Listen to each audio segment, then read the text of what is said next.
আসসালামু আলাইকুম। আশা করি সকলে ভালো আছেন। মধ্যপ্রাচ্যে নতুন এক দামামা বাজছে। এই যুদ্ধের দামামায় মধ্যপ্রাচ্যের প্রভাবশালী মুসলিম দেশগুলো গোপনে ইসরায়েল এবং আমেরিকার সাথে এক প্রজেক্ট হাতে নিয়েছে। বন্ধুরা, মিডল ইস্ট আয়ের এক প্রতিবেদনে এমনই খবর উঠে এসেছে। বিশেষ করে সংযুক্ত আরব আমিরাত, ইসরায়েল এবং আমেরিকার অভ্যন্তরীণ যে পরিকল্পনা, তাতে সংযুক্ত আরব আমিরাতের সংশ্লিষ্টতা লক্ষ্য করা যাচ্ছে। বন্ধুরা, কী সেই কাহিনী, পুরো ব্যাপারটি আপনাদের সাথে এক এক করে বলে ফেলার চেষ্টা করব। এদিকে রুশ নথি ফাঁস হওয়ার পর নড়ে চড়ে বসতে বাধ্য হবে ইসরায়েল এবং মার্কিন যুক্তরাষ্ট্র। এটি নিয়ে আপনাদের পূর্বে ভিডিও দিয়েছিলাম। মিডল ইস্ট আয়ের এক প্রতিবেদনে জানা গেছে যে সংযুক্ত আরব আমিরাত, মার্কিন যুক্তরাষ্ট্র, ইসরায়েল মূলত মার্কিন যুক্তরাষ্ট্রের নেতৃত্বে ভারত মহাসাগর থেকে শুরু করে ইয়েমেনের উপকূল পর্যন্ত গোয়েন্দা ঘাঁটি নির্মাণ করছে মার্কিন যুক্তরাষ্ট্র এবং এখানকার সংশ্লিষ্ট দেশগুলো। বন্ধুরা, এর মূল টার্গেট যে ইরান, এটি বোঝার জন্য সামরিক পণ্ডিত হওয়ার কোনো প্রয়োজন নাই। উপর দিয়ে যে ব্যাপারটি খুব ভালোভাবে বোঝা যাচ্ছে তা হলো যে সৌদি আরব, সংযুক্ত আরব আমিরাত এবং অন্যান্য দেশগুলো মার্কিন যুক্তরাষ্ট্রের সাথে প্রতিনিয়ত আলাপ করে যাচ্ছে মধ্যপ্রাচ্যে ইসরায়েলকে যুদ্ধ থেকে বিরতিতে এনে একটি স্থায়ী শান্তি চুক্তি বা আপাতত একটি সাময়িক যুদ্ধবিরতি কার্যকর করার ক্ষেত্রে। কাতারের মধ্যস্থতায় হামাস ইতিমধ্যেই এই ব্যাপারটিতে রাজি হয়েছে। মিস্টার ডোনাল্ড ট্রাম্প অতিমাত্রায় স্বপ্রণোদিত হয়ে তিনি মিস্টার নেতানিয়াহুকে ফোন করেছিলেন এখানে যত দ্রুত সম্ভব সৈন্য প্রত্যাহার করে সেখানকার অবস্থার শান্তি আরও ত্বরান্বিত করার ক্ষেত্রে। বন্ধুরা, নেতানিয়াহু তাকে নাকি ফোনে বলেছেন যে এটি এত খুশি হওয়ার কিছু নাই। এরপরে মিস্টার ডোনাল্ড ট্রাম্প খেপেছেন মিস্টার নেতানিয়াহুর উপরে। শান্তি প্রতিষ্ঠার এই সুবর্ণ সুযোগটি মিস্টার নেতানিয়াহু পায়ে দোলে সেখানে আরও হামলা অব্যাহত রাখার মাধ্যমে যুদ্ধকে প্রাসঙ্গিক রাখতে চান। অনেকে মনে করেন সামনে যেহেতু নির্বাচন, সেহেতু এক্ষেত্রে তার গুরুত্বপূর্ণ কিছু জয়ের দরকার। মিস্টার ডোনাল্ড ট্রাম্প এক্ষেত্রে তাকে স্পষ্ট বলে দিয়েছেন এটি আপনার জন্য একটি মারাত্মক দারুণ জয়, সুতরাং দ্রুততম সময়ের মধ্যে শান্তি প্রতিষ্ঠার ব্যাপারটি কনফার্ম করার জন্য তিনি নেতানিয়াহুকে ফোন করেছিলেন। কিন্তু যুদ্ধ বন্ধে নেতানিয়াহুর বা হামলা বন্ধে মিস্টার নেতানিয়াহুর টালবাহানা তাকে ক্ষুব্ধ করে এবং তিনি বিভিন্ন আন্তর্জাতিক গণমাধ্যম বা সংবাদ মাধ্যমের বক্তব্য অনুসারে যা মাত্রায় বলার তাই বলেছেন তাকে। বন্ধুরা, এখানে মধ্যপ্রাচ্যের দেশগুলো তাই যুদ্ধবন্ধের জন্য মিস্টার ডোনাল্ড ট্রাম্পকে চাপ দিচ্ছেন এবং সম্ভবত এখানে যেহেতু সংযুক্ত আরব আমিরাত, কাতার, বাহরাইন, সৌদি আরবের মতো দেশগুলো এবং ইন্দোনেশিয়া, মিশর এই দেশগুলো এখানে জড়িত আছে, তাই এখানে মিস্টার ডোনাল্ডের উপর এক প্রকার চাপ অব্যাহত আছে যুদ্ধটি যত দ্রুত বন্ধ করার। বন্ধুরা, তার বিপরীতে মিস্টার ডোনাল্ড ট্রাম্প সম্ভবত ইরানের পারমাণবিক কার্যক্রমকে বন্ধ করার ব্যাপারে সংযুক্ত আরব আমিরাত এবং এই প্রভাবশালী মধ্যপ্রাচ্যের মুসলিম দেশগুলোর কাছে অল্টারনেটিভ চাইতে পারেন। বন্ধুরা, চান বা না চান, মিস্টার ডোনাল্ড ট্রাম্পকে খুশি রাখা বা তার চাওয়াকে পূরণ করার জন্য মধ্যপ্রাচ্যের দেশগুলো তলে তলে যে মার্কিন যুক্তরাষ্ট্র এবং ইসরায়েলকে ইরানের ব্যাপারে সহযোগিতা করবে না, এটি আপনি বলতে পারেন না। বিভিন্ন আন্তর্জাতিক গণমাধ্যমের বরাত দিয়ে যেটি জানা যায় যে ইরানের বিরুদ্ধে তৎক্ষণাৎ ব্যবস্থা নেওয়ার জন্য মিস্টার ডোনাল্ড ট্রাম্প কিন্তু এমনই ধরনের হুঙ্কার দিয়েছেন। আজ তিনি হুঙ্কারে বলেছেন যদি আবার ইরান ইউরেনিয়াম প্রলিফিকেশন শুরু করে তাহলে তিনি বেশি দিন দেরি করবেন না এবং বেশি সময়ও তিনি দেরি করবেন না।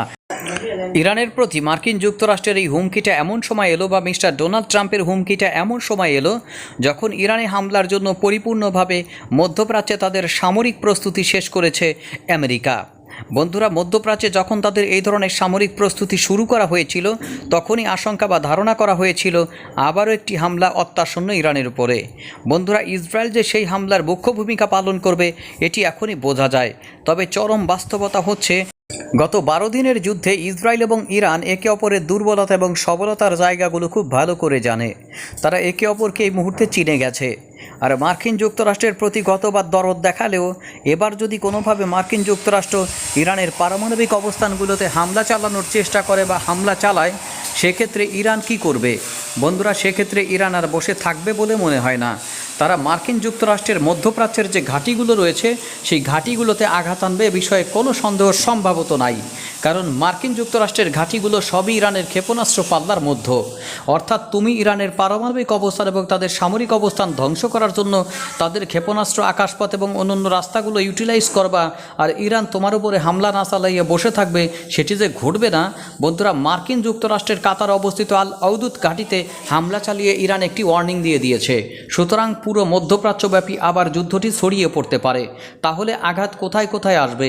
মধ্যপ্রাচ্যের যে সকল দেশগুলো তলে তলে ইসরায়েল এবং মার্কিন যুক্তরাষ্ট্রকে ইরানের হামলার ব্যাপারে সহায়তা করছে, যদি কোনোভাবে ব্যাপারটি প্রকাশ্যে চলে আসে এবং এই সকল ঘাঁটিগুলো তাদের অবস্থানে থাকার কারণে সংযুক্ত আরব আমিরাত, কাতার থেকে শুরু করে সৌদি আরবের অভ্যন্তরে হামলা পরিচালনা করে, তখন যুদ্ধটি মধ্যপ্রাচ্যের সব জায়গায় ছড়িয়ে পড়লে আর সামাল দেওয়ার মতো অবস্থায় থাকবে? বন্ধুরা, গোপনে সংযুক্ত আরব আমিরাতের সবচেয়ে অগ্রগামী ইরানের বিরুদ্ধে ইরানের পারমাণবিক অবস্থানগুলোতে হামলা পরিচালনায় সহযোগিতার জন্য এমনই মনে করা হচ্ছে। বস্তুত পক্ষে মিডল ইস্ট আইয়ের প্রতিবেদনটি এমনই সাক্ষ্য দিচ্ছে। বন্ধুরা, সংযুক্ত আরব আমিরাত গালফ কর্পোরেশন ভিত্তিক মধ্যপ্রাচ্যের যে দুইটি দেশ ইসরায়েলকে স্বীকৃতি দিয়েছে তাদের একটি। মিস্টার ডোনাল্ড ট্রাম্পের আব্রাহাম চুক্তির অধীনে বাহরাইন এবং সংযুক্ত আরব আমিরাত ইসরায়েলকে স্বীকৃতি প্রদান করে, মূলত তাদের সাথে সম্পর্ক স্বাভাবিক করে। বন্ধুরা, মধ্যপ্রাচ্যের অনেক দেশ আসলে প্যালেস্টাইনে হামলার জন্য ইসরায়েলকে কন্ডেম করলেও মিস্টার নেতানিয়াহু কিন্তু তার জাতিসংঘের ভাষণে স্পষ্ট করে দিয়েছেন। অনেক দেশ প্রকাশ্যে আমাদের সমালোচনা করলেও আসলে তারা গোপনে কিন্তু আমাদের ধন্যবাদ জানায়। বন্ধুরা, এই দেশগুলো কারা আপনি একটু অনুমান করেন তো? মিস্টার নেতানিয়াহু কিন্তু এক্ষেত্রে মিথ্যা বলেছেন এমন আমি বলবো না, এবং আমার কাছে তেমনটি মনে হয় না। তিনি সঠিক কথাই এক্ষেত্রে বলেছেন। বন্ধুরা, মিস্টার নেতানিয়াহুর সাথে কেন এখানকার স্বাধীনতা গোষ্ঠীগুলোকে মোটামুটি একটা সমঝোতা এনে যুদ্ধটি বন্ধ করা গেল না?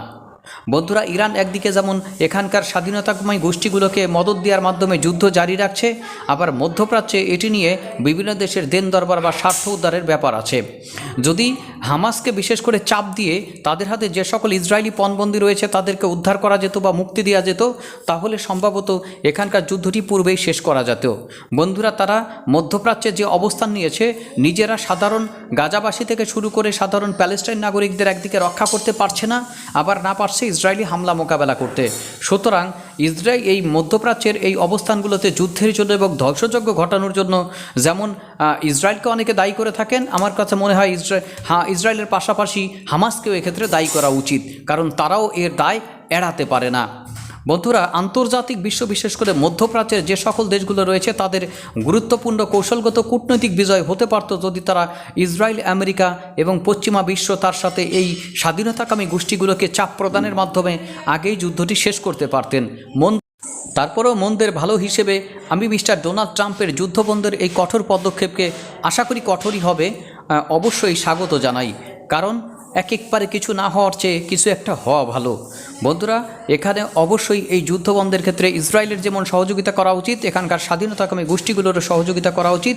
মধ্যপ্রাচ্যের প্রভাবশালী মুসলিম দেশগুলোরও চাপ প্রদান বা অন্য যে কোনোভাবে সহায়তা প্রদান করা উচিত, যেন যুদ্ধটি বন্ধ করতে বাধ্য হয় এখানকার আক্রমণকারী শক্তিটি। বন্ধুরা, সর্বশেষ এই যুদ্ধ বন্ধের সাথে কি ইরানের আক্রমণের ব্যাপারটি একে অপরের সাথে জড়িত? বন্ধুরা, ব্যাপারটি কি এমন? মিস্টার ডোনাল্ড ট্রাম্প দাবি করছেন যে আমি প্যালেস্টাইন ইসরায়েল যুদ্ধের বা এখানকার একটা স্থায়ী সমাধান করে দিচ্ছি, তোমরা ইরানকে থামাও। মধ্যপ্রাচ্যের প্রভাবশালী দেশগুলো যদি তাতে মৌন সম্মতি প্রদান করে, তাহলে তারা ইরানের বিরুদ্ধে গেল নাকি ইরানের পারমাণবিক অবস্থানের বিরুদ্ধে গেল? বন্ধুরা, এক দেশের বর্তমান যে ভঙ্গুর অবস্থা, তার যে অবস্থা হয়ে গেছে, আপনার সেই ধ্বংসযোগ্য ঘটানো একটা অঞ্চল, আপনি সেটিকে উদ্ধার করার জন্য বা সেটাকে সমাধান শেষ করার জন্য আর একটা সাজানো গোছানো দেশকে ধ্বংসের দ্বারপ্রান্তে নিয়ে যাবেন এবং সেক্ষেত্রে আপনি সহযোগিতা করবেন? যদি আপনি মনে করেন বা ইরান যদি মনে করে যে এই সকল দেশগুলোর গোপন সহযোগিতার মাধ্যমে আমার উপর হামলা হচ্ছে, তখন আর সেটি গোপন থাকবে না, ইরান কিন্তু পাল্টা আঘাত হানবে। সুতরাং সাবধান সংযুক্ত আরব আমিরাত, সৌদি আরব এবং অন্য দেশগুলো যারা এদের সহযোগিতা করছেন।